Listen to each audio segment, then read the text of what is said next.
Selamat pagi, Bapak, Ibu, Saudara sekalian yang kami kasih dalam Tuhan Yesus Kristus. Selamat berjumpa kembali dengan kami dari Restoration Christian Church di Los Angeles. Hari ini, hari Minggu, tanggal 23 Juni tahun 2024, kita akan membahas sebuah topik yang saya beri judul Sahabat Sejati. Saya Harili, Gembala Sidang. Kita mulai dengan doa. Bapa, terima kasih kebenaran firman-Mu. Ya dan amin. Saat kami melakukannya, kami dimerdekakan. Berbicara kepada kami Tuhan, kami siap mendengarkan, dan kami membuka pintu hati kami selebar-lebarnya bagi kebenaran firman-Mu di dalam nama Tuhan Yesus. Haleluya. Amin. Baik, Bapak, Ibu, Saudara sekalian, mari kita buka Alkitab kita kepada Injil Yohanes, pasal yang ke-15, ayat 13, sampai dengan 15. Injil Yohanes pasal yang ke-15 ayat 13 sampai 15. Saya bacakan bagi kita sekalian. Tidak ada kasih yang lebih besar daripada kasih seorang yang memberikan nyawanya untuk sahabat-sahabatnya. 14. Kamu adalah sahabatku jikalau syaratnya kamu berbuat apa yang kuperintahkan kepadamu. 15. Aku tidak menyebut kamu lagi hamba, sebab hamba tidak tahu apa yang diperbuat oleh Tuhan, oleh tuannya.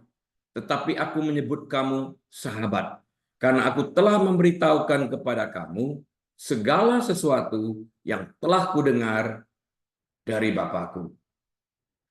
Ini definisi tentang sahabat yang diberikan oleh Tuhan Yesus yang akan kita eksplor sebentar. Saya mulai dengan sebuah ilustrasi. Kata sahabat dapat didefinisikan sebagai kedekatan seorang akan yang lain karena kasih sayang, rasa hormat, atau saling menghargai, teman yang sangat intim tanpa memiliki hidden agenda apapun. Tujuannya satu, bersahabat, saling menghormati, saling mengerti, hadir di dalam kehidupan sahabatnya. Yesus mendefinisikan persahabatan demikian, kamu adalah sahabatku. Jikalau kamu berbuat apa yang kuperintahkan kepadamu. Dia syaratkan itu. Aku menyebut kamu sahabat, karena aku telah memberitahukan kepada kamu segala sesuatu yang telah kudengar dari Bapakku. Enggak ada rahasia apapun. Segala sesuatu yang kudengar dari Bapakku, aku beritahukan itu seluruhnya, seutuhnya kepadamu. Karena engkau sahabatku. Karena engkau menjadi sahabatku, karena engkau melakukan apa yang kuperintahkan kepadamu. Relasi terbentuk. Nah, sahabat adalah seseorang tempat kita berbagi cerita dan yang tak pernah mengkhianati sebuah kepercayaan yang kita percayakan kepada dia waktu kita berbagi cerita. Sahabat sejati tidak akan mengeluarkan kata-kata untuk melukai hati kita. Jika kita mendengar sekelompok orang Kristen yang mencari-cari kesalahan orang Kristen lainnya, mungkin kita akan bertanya-tanya, apa yang mereka katakan tentang kita bila kita tidak sedang berada di depan mereka. Mereka yang dapat menceritakan orang lain akan dapat juga menceritakan tentang kita. Apa yang seorang katakan di depan kita tidak terlalu penting. Apa yang mereka kerjakan di belakang kita itu jauh lebih penting. Contoh dalam Alkitab adalah persahabatan antara Daud dan Yonatan anak Raja Saul. Apa yang Yonatan katakan kepada Daud di hadapannya tidak terlalu penting. Apa yang Yonatan lakukan di belakang Daud saat ia membela Daud di hadapan Saul ayahnya yang ingin membunuh Daud jauh lebih penting. Untuk dapat memiliki Yonatan sebagai teman yang baik dan setia, Daud harus terlebih dahulu menjadi teman yang baik dan setia bagi Yonatan.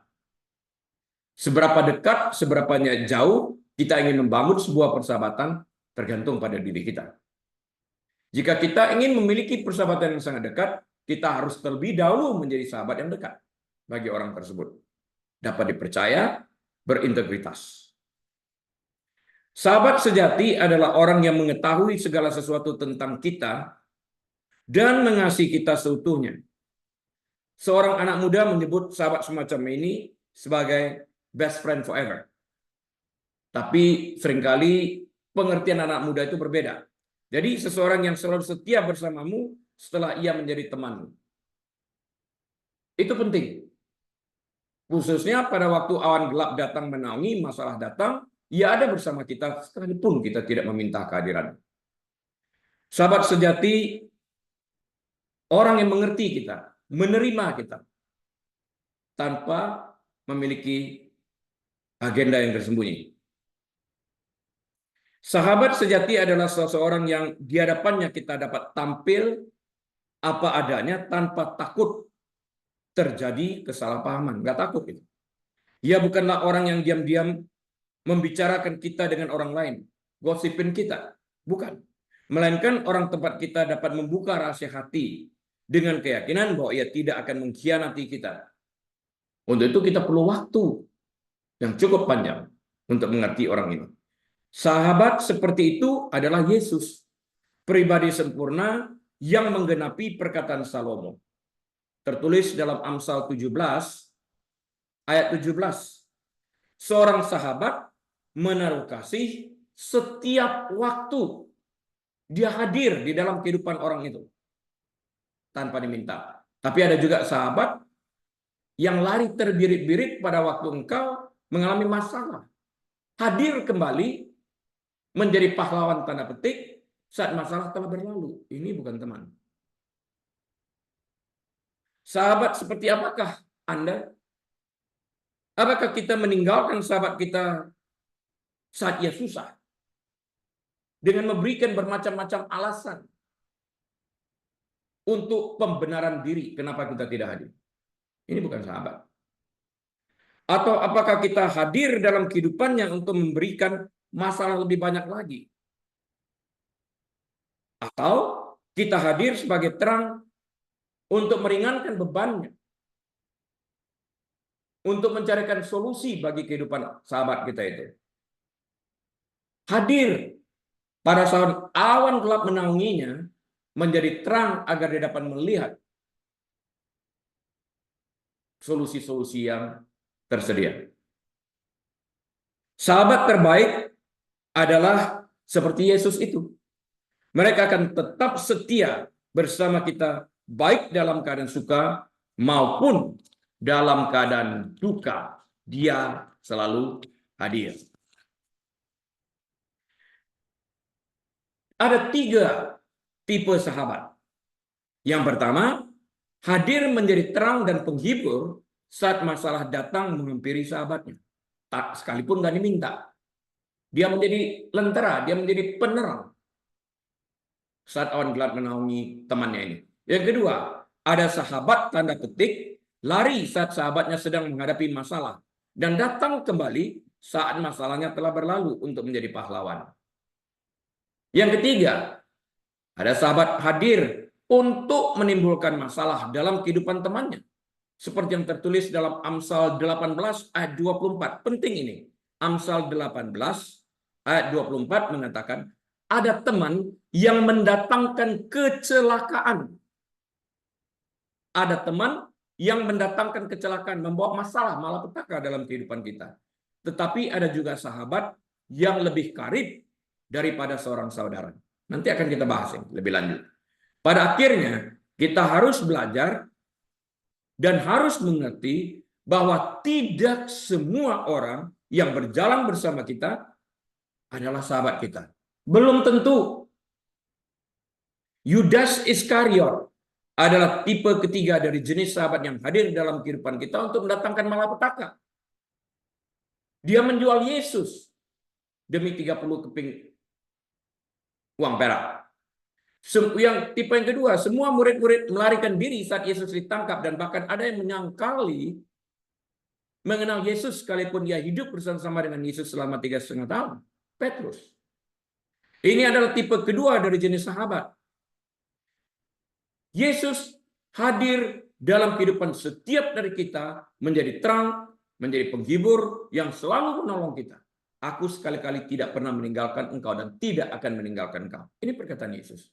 Ini tipe pertama dari jenis sahabat.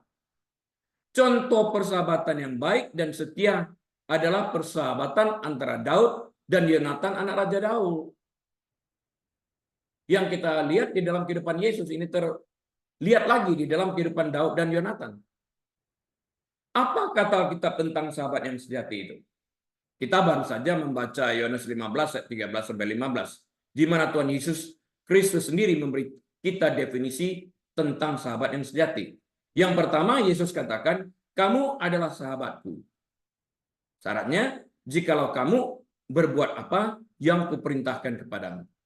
Yesus juga katakan, perintahku itu enak dan ringan. Pakailah kuk yang kuberikan, karena kuk yang kuberikan itu enak dan ringan. Sudah ada bentuknya. Yang kedua, aku menyebut kamu sahabat. Dia aktif. Dia menyebut kita sahabat. Dia memilih kita di dalam hal ini. Karena aku telah memberitahukan kepada kamu segala sesuatu yang telah kudengar dari Bapakku. Tidak ada sesuatu apapun yang dirahasiakan. Abraham menjadi sahabat Yahweh, Allah. Allah tidak menyembunyikan, tidak merahasiakan segala sesuatu kepada Abraham sahabatnya. Yesus adalah teladan murni seorang sahabat sejati. Karena dia menyerahkan nyawanya demi sahabat-sahabatnya. Terlebih lagi siapapun bisa menjadi sahabat Yesus dengan percaya kepadanya, beriman kepadanya sebagai penyelamat pribadinya. Dilahirkan kembali dan menerima hidup baru di dalam Dia, Yesus Kristus ini. Nah, ada contoh persahabatan sejati antara manusia, antara Daud dan Yonatan putra Saul. Yonatan yang meskipun ayahnya berniat jahat kepada Daud, dia berdiri bagi Daud. Sekalipun ayahnya menentang hal ini. Kamu mesti mengerti, kerajaannya akan hancur karena ada Daud. Yonatan mengerti ini adalah kecemburuan. Sekalipun Daud hanya melakukan yang baik, meluaskan wilayah kerajaan ayahnya Saul. Daud bersedia mengorbankan nyawanya. Bagi Yonatan maksud saya. Yonatan bersedia mengorbankan nyawanya bagi Daud sahabatnya.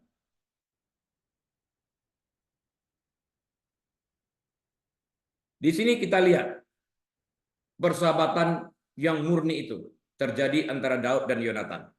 Ya. Kita akan menemukan cerita ini dalam 1 Samuel pasal 18 sampai pasal 20. Silakan baca 1 Samuel pasal 18 sampai 20 memuat cerita ini. Beberapa bagian yang relevan saya ingin tekankan di sini adalah 1 Samuel 18 ayat 1 sampai 4. Ini relevan untuk kita ketahui. 1 Samuel 19 ayat 4 sampai 7 juga relevan untuk kita ketahui.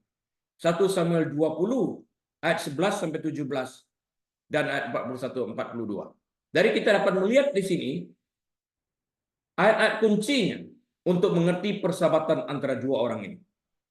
Apa yang Yonatan katakan di depan Daud tidak terlalu penting, mereka berjanji setia. Apa yang Yonatan lakukan di belakang Daud tanpa sepengetahuan Daud dalam usaha membelanya terhadap usaha Saul ayahnya untuk membunuh Daud, itu jauh lebih penting. Dia rela mengorbankan nyawanya. It says everything. Di sana kita bisa melihat. Tapi berapa banyak orang yang juga ngomel setelah teman sahabat sejatinya mengorbankan segala sesuatunya, bahkan dibenci setelah itu. Saul benci kepada Daud, walaupun Daud mengorbankan nyawanya di dalam perang untuk memperluas kerajaan Saul. Benci. Tidak melihat hal ini sebagai suatu keuntungan bagi dirinya. Saul memilih orang yang salah untuk dilawan. Saul memilih orang yang salah untuk dimusuhi. Orang ini berkorban bagi dia. Sampai hari ini masih banyak terjadi. Saya di dalam dunia konseling lihat hal ini. Orang memilih untuk memusuhi sahabat yang baik. Hanya karena yang dikatakan sahabatnya itu tidak sesuai dengan agenda yang ada di dalam hatinya. Benci dia. Marah dia. Padahal sahabat yang mengatakan ini telah mempertaruhkan segala sesuatunya untuk melindungi temannya dari bahaya yang akan datang. Malah dibenci. Sering terjadi sampai hari ini. Kitab Amsal adalah salah satu sumber hikmat dan kebijaksanaan jika kita ingin belajar segala sesuatu mengenai teman. Amsal 17 ayat 17 tadi dikatakan, seorang sahabat menaruh kasih setiap waktu dan menjadi seorang saudara dalam kesukaran. Hadir dia. Orang yang mempunyai banyak sahabat bisa saja tetap mengalami kehancuran. Tetapi ada sahabat yang lebih karib daripada seorang saudara, walaupun hanya satu.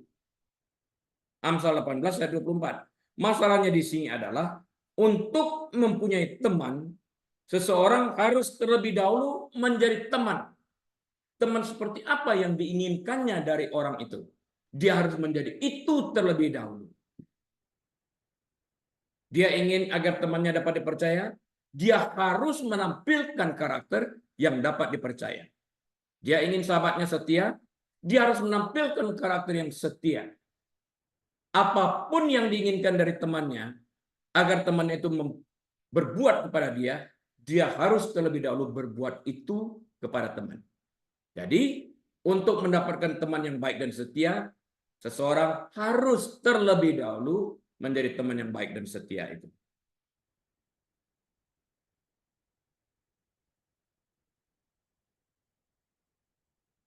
Seorang kawan memukul dengan maksud baik, tetapi seorang lawan mencium secara berlimpah-limpah. Amsal 27 ayat 6. Almarhumah ibu saya seringkali mengatakan ini. Dan saya tidak tahu bahwa itu berasal dari Alkitab. Sampai saya membaca ayat ini. Sejak kecil. Kalau kamu dideketin teman kamu dan dijilat sampai basah, berlarilah secepat mungkin. Itu nasihat yang berguna bagi saya. Karena dikatakan, seorang kawan memukul dengan maksud baik. Awalnya sakit, tapi maksudnya baik untuk menghindarkan kita daripada masalah. Tapi seorang lawan mencium secara berlimpah-limpah dan kita mati di dalam ciuman racun seperti yang dilakukan oleh Yudas Iskariot terhadap Yesus. Pengkhianatan. Besi menajamkan besi. Orang menajamkan sesamanya. Amsal 27 ayat 17. Akan kita bahas sebentar.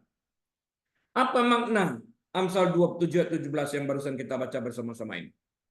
Metode umum untuk mengasah baja atau besi adalah dengan mempergunakan potongan logam yang sama, yang serupa, yang sejenis. Ketika keduanya saling bergesekan, baja dengan baja, besi dengan besi, kedua potongan baja atau besi tersebut akan dibentuk dan bagian yang kasar yang terdapat pada baja atau besi tersebut dapat dihilangkan melalui gesekan-gesekan yang ada. Demikian pula, dua orang dapat berinteraksi dan membantu menyempurnakan satu sama lain melalui gesekan-gesekan yang ada. Nah, ini kan membutuhkan waktu dalam bersahabat. Amsal lain mencatat pentingnya mendengarkan pandangan atau pendapat orang lain. Misalnya dalam Amsal 11 ayat 14, Amsal 18 ayat 17, Amsal 27 ayat 9. Yang paling penting adalah bahwa pelajaran ini menyiratkan tingkat konflik yang konstruktif. Tingkat konflik yang konstruktif. Kedua orang yang bersahabat, sekalipun akrab, tidak akan pernah menjadi lebih tajam kecuali mereka berdua saling bergesekan.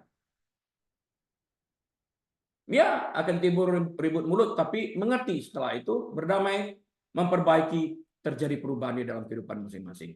Amsal 27 ayat 6. Nah, rekan-rekan seiman yang tidak pernah tertantang dalam bersahabat atau mempertanyakan satu sama lain, kemungkinan besar akan tetap tumpul dan tidak akan pernah tajam. Kita penting mengasah diri.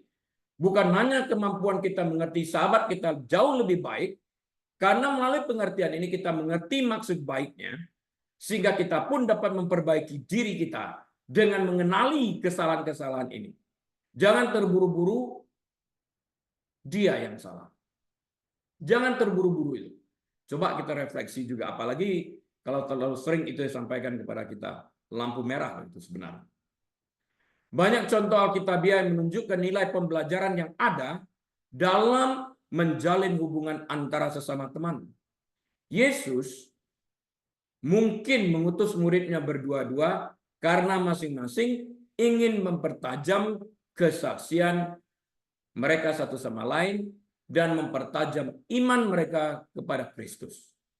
Bimbingan, nasihat, dan dukungan yang diberikan oleh seorang mentor yang rohani merupakan contoh yang baik bagi seorang Kristen untuk menyingkapkan kehidupan rohani orang Kristen lainnya. Beberapa saat yang lalu saya menerima text message dari seorang yang mengatakan, bagaimana ya saya bisa percaya kepada seorang hamba Tuhan yang mencelakakan anak-anak. Ini pertanyaan penting yang harus kita jawab. Karakter yang tidak benar ini dapat mencelakakan atau meruntuhkan iman seseorang, khususnya anak-anak kecil. Alkitab mengatakan bagi orang tersebut seharusnya batu kilangan digantungkan pada kakinya dan ditenggelamkan ke dalam laut. Itu perkataan Alkitab. Jangan sampai mencelakakan anak-anak. Kita harus mengerti persahabatan ini sehingga kita dapat mempercayakan seseorang untuk mengajar anak-anak kita. Rasul Paulus membimbing Timotius yang lebih muda.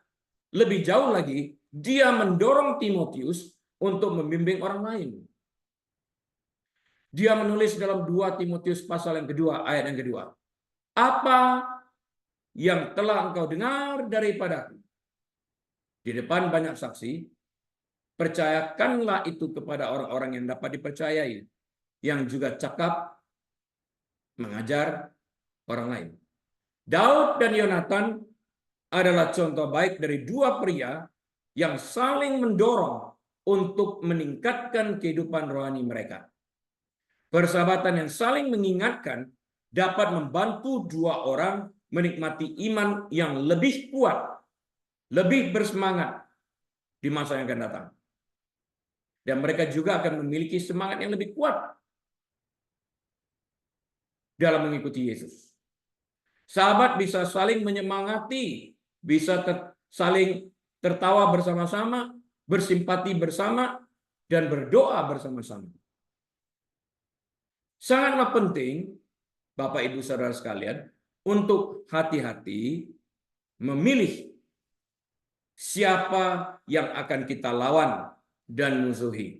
Jangan sampai seorang teman baik dan setia yang rela mengorbankan segala-galanya dengan mengambil resiko untuk menegur kita agar kita tidak tersesat, justru kita lawan dan musuhi karena apa yang dikatakannya tidak sesuai dengan agenda kita. Saya berkali-kali mengatakan saya mengikuti apa yang Alkitab katakan. Kalau Anda mengharapkan saya setuju dengan pola pikiran yang salah, yang bertentangan dengan Alkitab, saya tidak mungkin akan melakukan itu. Teman yang baik dapat membawa kita pada perbaikan diri. Saya ulang, teman yang baik dapat membawa kita pada perbaikan diri dan kesalehan yang lebih besar nantinya. Orang-orang fasik cenderung membawa kita menuju dosa dan bencana. Nggak apa-apalah. Tuhan juga mengerti.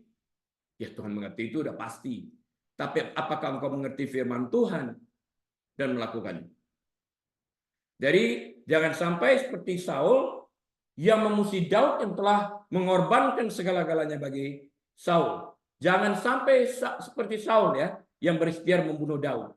Sekalipun Daud telah menyerahkan segala-galanya demi kepentingan kerajaan Saul. Prinsip persahabatan juga ditemukan dalam diri Amos. Amos pasal yang ketiga, ayat yang ketiga. Berjalankah dua orang bersama-sama jika mereka belum berjanji? Tadi saya katakan, belum tentu semua orang berjalan bersama kita adalah sahabat kita. Belum tentu. Kalau dia memiliki racun pikiran yang jahat terhadap kita.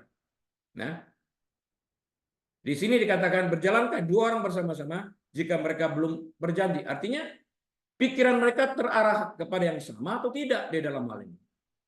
Seringkali kita temukan bahwa teman kita memiliki pola pikir yang sama, yang mirip seperti kita. Kebenaran yang kita temukan dari semua ini adalah persahabatan adalah hubungan yang dijalin oleh dua individu. Dan hubungan tersebut hanya akan berjalan sebaik atau sedekat yang dipilih oleh individu tersebut. Tadi saya katakan kalau engkau ingin mendapatkan orang baik dan setia, kita harus menjadi orang yang baik dan setia bagi dirinya terlebih dahulu. Jadilah teman yang baik dan setia terlebih dahulu sebelum kita memiliki teman yang baik dan setia itu. Seseorang pernah berkata, jika engkau dapat menghitung teman sejatimu dengan satu tangan yang terdiri dari 5 jari, engkau adalah orang yang sangat diberkati. Artinya, teman yang baik, yang setia, teman yang sejati itu bisa dihitung dengan jari, 1-2 orang.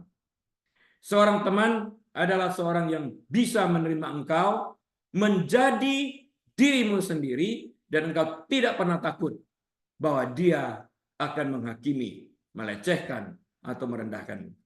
Seorang teman adalah seorang yang dapat engkau percayai sepenuhnya pada saat engkau curhat, tanpa memiliki ketakutan bahwa ia akan membocorkan apa yang kau ceritakan padanya.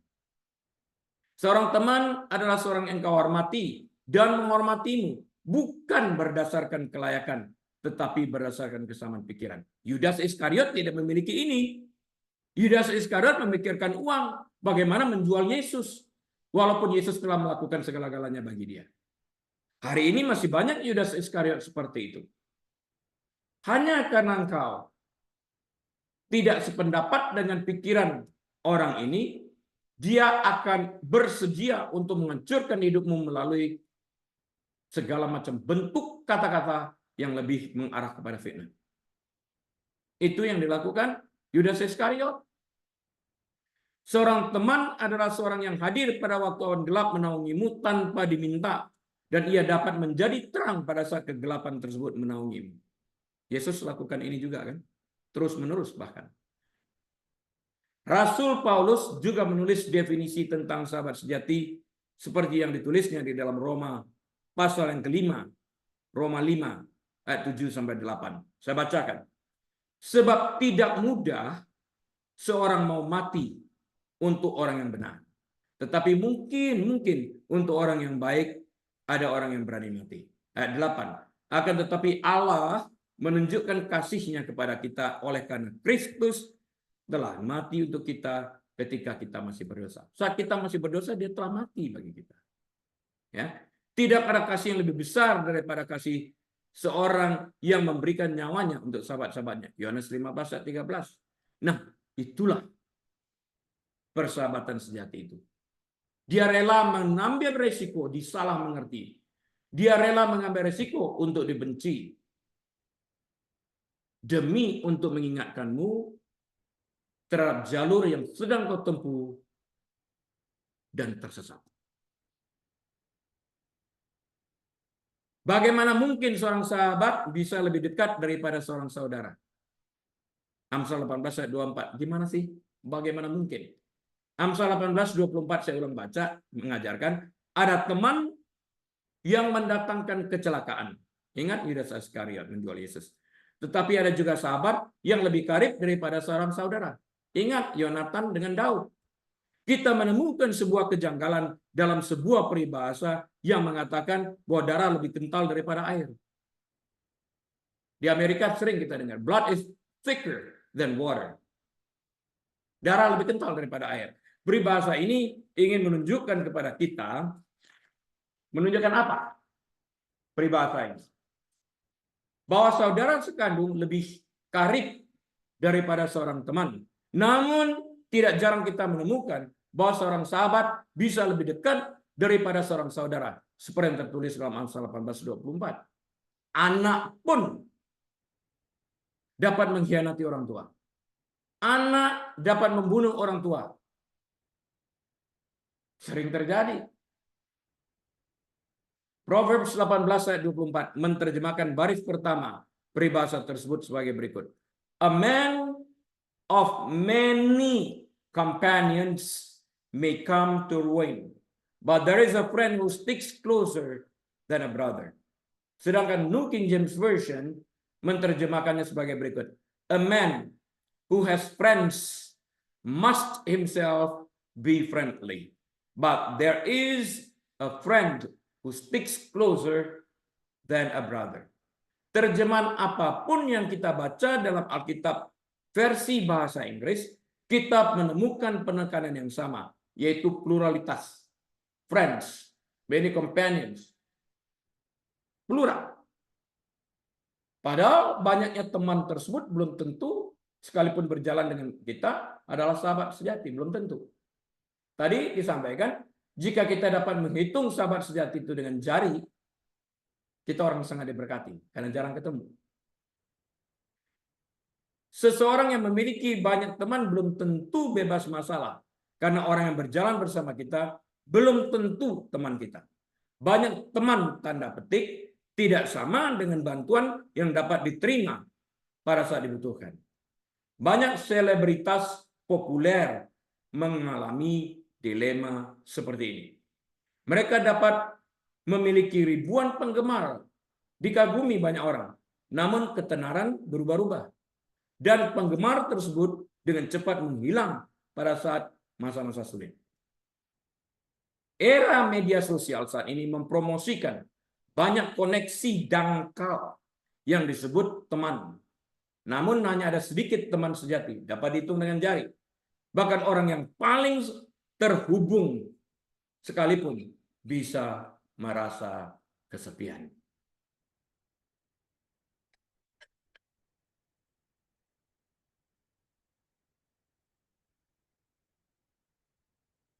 Sebaliknya, baris kedua dari peribahasa yang berlawanan ini mengatakan kepada kita, Amsal 18:24 tadi ya. Tetapi ada juga sahabat yang lebih karib daripada seorang saudara. Yonatan dengan Daud, Daud dengan Yonatan. Konsep persahabatan sangat kuat dalam kitab Amsal. Dan kata sahabat digunakan 9 kali dalam kitab Amsal. Hikmat disebut juga saudara. Amsal 7 ayat 4. Kita perlu memiliki hikmat sebagai saudara kita. Wisdom and understanding. Seorang sahabat menaruh kasih setiap waktu dan menjadi seorang saudara dalam kesukaran. Saudara sekandung belum tentu hadir. Amsal 17 ayat 17. Orang miskin ditinggalkan sahabatnya. Amsal 19 ayat yang keempat. Setiap orang bersahabat dengan si pemberi. Amsal 19 ayat 6. Artinya pada saat si pemberi berhenti memberi, maka ia menjadi musuh orang tersebut. Ditinggal. Orang yang mencintai kesucian hati dan yang manis bicaranya menjadi sahabat raja. Amsal 22 ayat 11. Seorang kawan memukul dengan maksud baik. Kalau Raja Daud mengatakan, aku lebih memilih orang memalu aku. Dia lebih pilih itu. Karena dia tahu hati orang itu benar membantu dia. Daripada orang mencium dia berkelimpahan. Seorang kawan memukul dengan maksud baik. Tetapi seorang lawan mencium secara berlimpah-limpah. Amsal 27 ayat 6 tadi. Manisnya sahabat timbul dari nasihatnya yang sungguh-sungguh. Amsal 27 ayat 9. Jangan kau tinggalkan temanmu dan teman ayahmu. Jangan datang di rumah saudaramu pada waktu engkau malam. Lebih baik tetangga yang dekat daripada saudara yang jauh. Amsal 27 ayat 10. Dari ayat-ayat ini kita melihat 3 jenis sahabat. Tadi telah saya bahas juga. Ada teman yang ada hadir dalam hidupmu karena engkau memiliki sesuatu untuk ditawarkan. Seperti hadiah materi, popularitas karena asosiasi, pengetahuanmu, dan sebagainya. Dan ada juga teman yang ada karena kasih dan persahabatan yang tulus. Namun ada juga teman yang menghadirkan malapetaka dalam hidupmu. Seperti yang tertulis dalam Amsal 18:24 yang kita baca tadi. Dan tidak jarang manis mulutnya melebihi maju untuk mendatangkan malapetaka dalam hidupmu. Hati-hati. Amsal 18 ayat yang keempat. Menawarkan perbedaan antara ketiga jenis teman ini. Perkataan mulut orang adalah seperti air yang dalam. Tetapi sumber hikmat adalah seperti batang air yang mengalir. Dan dilanjutkan itu, barang siapa mempunyai hikmat, dia tahu cara menggalinya. Dapat menemukan itu. Engkau dapat mengumpulkan teman tipe pertama sebanyak yang kau inginkan. Tetapi tetap saja mengalami kehancuran. Namun ada lagi tipe teman ketiga yang hadir untuk membawa malapetaka dalam hidupmu. Amsal 18 ayat 24. Namun ada satu tipe teman kedua, yaitu teman yang sungguh-sungguh mengasihi dirimu, di mana engkau dapat menjadi dirimu sendiri dan hadir menjadi terang saat awan gelap menaungimu. Sekalipun hanya seorang saja, teman seperti ini merupakan keuntungan besar bagimu. Berlian, rawat baik-baik persahabatan seperti ini. Jangan sampai hilang. Jangan sampai hilang. Sahabat yang sejati atau sahabat yang otentik adalah seorang yang lebih dekat daripada seorang saudara. Dengan kata lain, sahabat tersebut dapat kita andalkan. Teman ini tabah. Dia akan selalu ada untukmu, bahkan lebih dari sekedar anggota keluarga. Persaudaraan adalah salah satu hubungan terkuat yang kita kenal. Teman yang lebih dekat daripada saudara adalah teman yang bisa dipercaya. Sebuah contoh Alkitab yang luar biasa tentang persahabatan yang lebih dekat daripada saudara adalah persahabatan yang terjalin antara Daud dan Yonatan. Mereka segera menjadi teman dekat setelah pertempuran di mana Daud membunuh Goliat. Nggak ada yang satupun yang berani waktu itu kan? Bahkan saudara-saudara Daud juga melecehkannya kan? Meskipun banyak kesulitan yang dihadapi kedua pria tersebut, Daud dan Yonatan, mereka tetap setia satu sama lain sebagai teman dan melindungi satu sama lainnya dari bahaya. Yonatan bahkan mempertaruhkan nyawanya untuk menjadi perantara bagi Daud di hadapan Saul ayahnya yang berusaha membunuh Daud sahabatnya. Setelah kematian Yonatan, ini penting. Setelah kematian Yonatan, Daud menulis ratapan untuk sahabatnya nih, untuk temannya nih dalam 2 Samuel pasal yang pertama 25-26. Ini yang dikatakan Daud tentang Yonatan dalam 2 Samuel 1:25-26. Betapa gugur para pahlawan di tengah-tengah pertempuran. Yonatan mati terbunuh di bukit-bukit. Ayat 26. Merasa susah aku, kata Daud, karena engkau. Saudaraku Yonatan, engkau sangat ramah kepadaku. Bagiku, cintamu Yonatan lebih ajaib daripada cinta perempuan. Persahabatan mereka lebih kuat dibandingkan hubungan Daud dengan saudara-saudaranya sendiri. Yesus dikenal sebagai sahabat orang-orang berdosa, Lukas 7 ayat 34.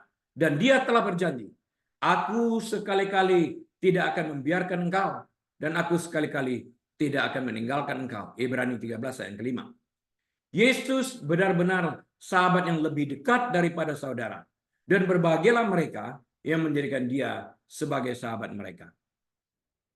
Perhatikan baik-baik, berapa sering engkau menemukan seseorang yang berani mengambil resiko, dibenci, atau disalah mengerti karena ia berani menegur engkau secara terang-terangan tanpa tersembunyi.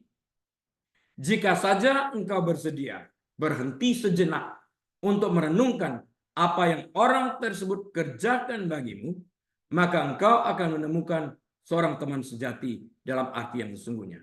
Ia rela dibenci, ia rela disalah mengerti, karena sungguhnya ia sangat mengasihi engkau. Jangan sampai engkau membuat dia menjadi lawanmu dan memusuhinya. Engkau kehilangan sumber kebaikan nanti. Alkitab menjelaskan tentang hal ini dalam Amsal 27 ayat 5 dan 6. Untuk itu mari kita renungkan bersama-sama pertanyaan berikut ini. Mengapa teguran yang nyata-nyata, artinya teguran yang terang-terangan, lebih baik daripada kasih yang tersembunyi? Amsal 27 ayat 5. Berapa sering kita dengar? Yang penting kamu tahu aku mengasihi kamu lah. Tindakan jauh lebih penting daripada kata-kata kosong. Komunikasi yang terbuka dan jujur merupakan ciri hubungan yang setia dan penuh kasih. Salomo membahas masalah ini dalam Amsal 27 ayat 5 sampai 6. Lebih baik teguran yang nyata-nyata daripada kasih yang tersembunyi. Seorang kawan memukul dengan maksud baik, nyata. Tetapi seorang lawan mencium secara berlimpah-limpah. Dan kau mati dalam ciumannya. Yudas melakukan ini kepada Yesus. 19 nasihat dalam Amsal mengidentifikasikan satu hal sebagai lebih baik dari yang lain. Lebih baik dipukul daripada dicium. Dalam Amsal 27 ayat 5, teguran yang nyata-nyata artinya terang-terangan lebih baik daripada kasih yang tersembunyi. Nggak jelas, tersembunyi, nggak terlihat, nggak ada tindakannya. Teguran yang terang-terangan atau nyata-nyata menunjukkan koreksi yang lugas dan langsung terhadap kesalahan orang lain tanpa sikap menyembunyikan atau merahasiakan kesalahan yang dapat membawa kehancuran bagi orang tersebut. Diberikan peringatan. Teguran seperti itu mungkin menyakitkan pada awalnya, namun teguran yang sehat dapat menjadi ekspresi kasih yang sejati. Amsal 3 ayat 12. Karena Tuhan memberikan ajaran kepada yang dikasihinya seperti seorang ayah kepada anak yang disayangi. Wahyu 3:19 mengatakan yang sama. Barang siapa yang kukasihi, ia kutegur dan kuajar. Karena itu, relakanlah hatimu. Relakan hati untuk apa? Ditegur dan diajar. Di sepanjang kitab Amsal, teguran terbuka disajikan sebagai bentuk pengajaran yang baik dan berharga. Mereka yang mengindahkan teguran yang bersifat mendidik ini dalam arti menanggapinya dengan benar menuju jalan kehidupan. Amsal 10 ayat 17. Mereka dianggap bijaksana dan berpengertian. Amsal 9 ayat 8, Amsal 15 ayat 5, Amsal 17 ayat 10 mendukung ini. Namun mereka yang mencemooh dan menolak teguran berada di jalan menuju kemiskinan, menuju malapetaka, menuju kehancuran, bahkan kematian. Amsal 1, 23-26, Amsal 15 ayat 10. Karena itu relakan hatimu. Dikatakan oleh Wahyu 3 ayat 19 pada saat ditegur. Adakan perbaikan. Jangan hanya karena keinginan daging kita ini yang pasti bertentangan dengan kebenaran Alkitab, kita menolak teguran tersebut menuju jalan kedagingan yang pada akhirnya membawa malapetaka dan kematian. Sayang banget. Jangan melawan atau memusuhi orang yang memberikan peringatan seperti ini. Karena pada akhirnya engkau tidak dapat menerima masukan lagi. Teman-teman yang hanya teman-teman dalam tanda petik ini akan mencium secara berkelimpahan. Nggak apa-apa kok. Sah. Dia aja yang tidak mengerti pribadimu. Boom, masuk perangkap. Teguran yang nyata-nyata terang-terangan lebih baik daripada kasih yang tersembunyi. Karena pada akhirnya kritik yang jujur jauh lebih dihargai daripada sanjungan kosong. Menjilat. Amsal 28 dan 23. Ya, jauh lebih penting. Karena orang ini bermaksud baik bagi kita, menghindari kita dari malapetaka di masa yang akan datang yang dimulai pada saat teguran tersebut diberi, jika kita bersedia menerimanya. Oleh karena itu, pemazmur berdoa, Ini penting ya, Mazmur 141 ayat 5. Perhatikan ini baik-baik. Keren banget nih. Mazmur 141 ayat yang kelima. Biarlah orang benar memalu dan menghukum aku. Itulah kasih. Tetapi janganlah minyak orang fasik menghiasi kepalaku.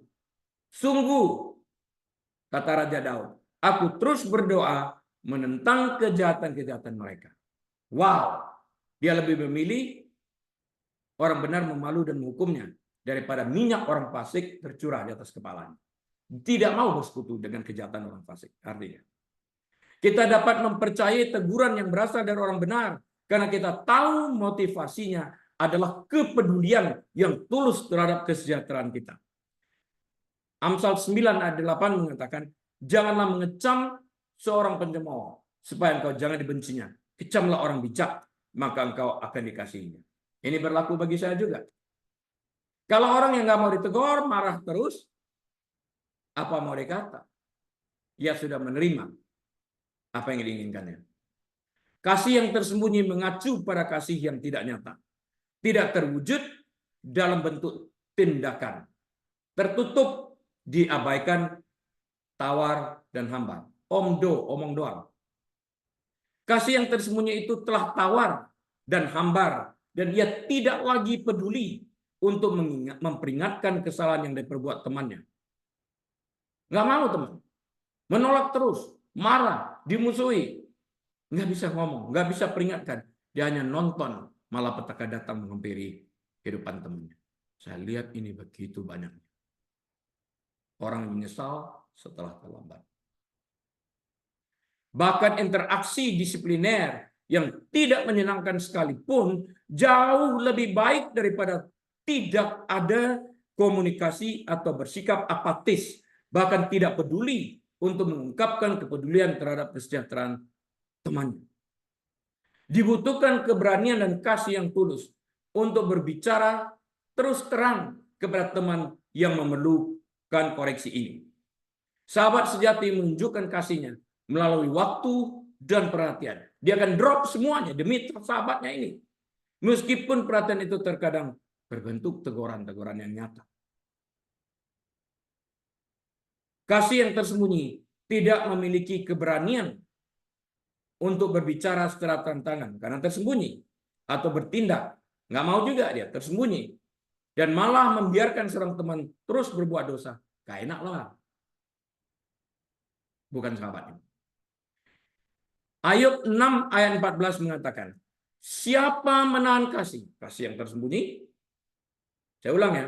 Siapa menahan kasih sayang terhadap sesamanya? Artinya kasih yang tersembunyi di sini melalaikan takut akan yang Maha Kuasa. Pertanyaannya, kalau kamu kasihmu tersembunyi, pertanyaan adalah, sebenarnya kamu takut sama Tuhan nggak sih? Kenapa nggak berani menegur? Yakobus menjelaskan, saudara-saudaraku, jika ada di antara kamu yang menyimpang dari kebenaran dan ada seorang yang membuat dia berbalik, ketahuilah bahwa barang siapa membuat orang berdosa berbalik dari jalan yang sesat, ia akan menyelamatkan jiwa orang itu dari maut dan menutupi banyak dosa.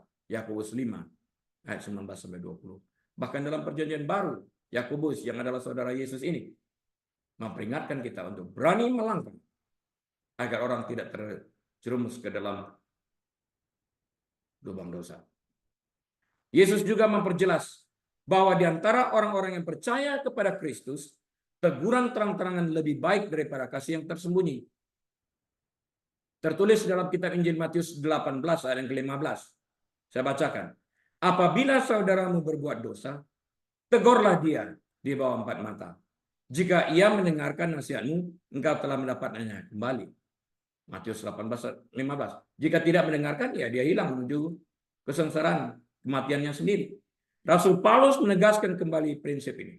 Saudara-saudara, kalaupun seorang kedapatan melakukan suatu pelanggaran, maka kamu yang rohani harus memimpin orang itu ke jalan yang benar dalam roh lemah lembut, sambil menjaga dirimu sendiri supaya kamu juga jangan kena pencobaan. Galatia 6:1. Alkitab mengingatkan kita, jika kita tahu orang tersebut berbuat salah,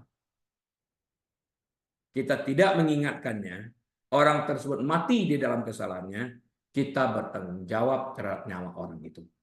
Daripada kita dituntut, dalam kitab Yeremia tertulis jelas. Tapi setelah kita memperingatkannya, dia tidak mau mendengarkan kita dan memusuhi kita, kita bebas. Dia menanggung sendiri. Apa konklusi saya dari apa yang kita bahas pagi hari ini? Teguran yang nyata-nyata, terang-terangan, lebih baik daripada kasih yang tersembunyi melalui komunikasi yang jujur. Di mana teguran yang disampaikan oleh orang-orang yang Tuhan tempatkan dalam hidup kita akan membuahkan perubahan yang nyata yang dapat membawa kemuliaan bagi nama Tuhan. Perubahan yang sesuai dengan pertobatan kita melalui teguran tersebut. Sikap apatis dan tidak peduli melalui kasih yang tersembunyi dapat membawa kehancuran dalam kehidupan sahabat kita.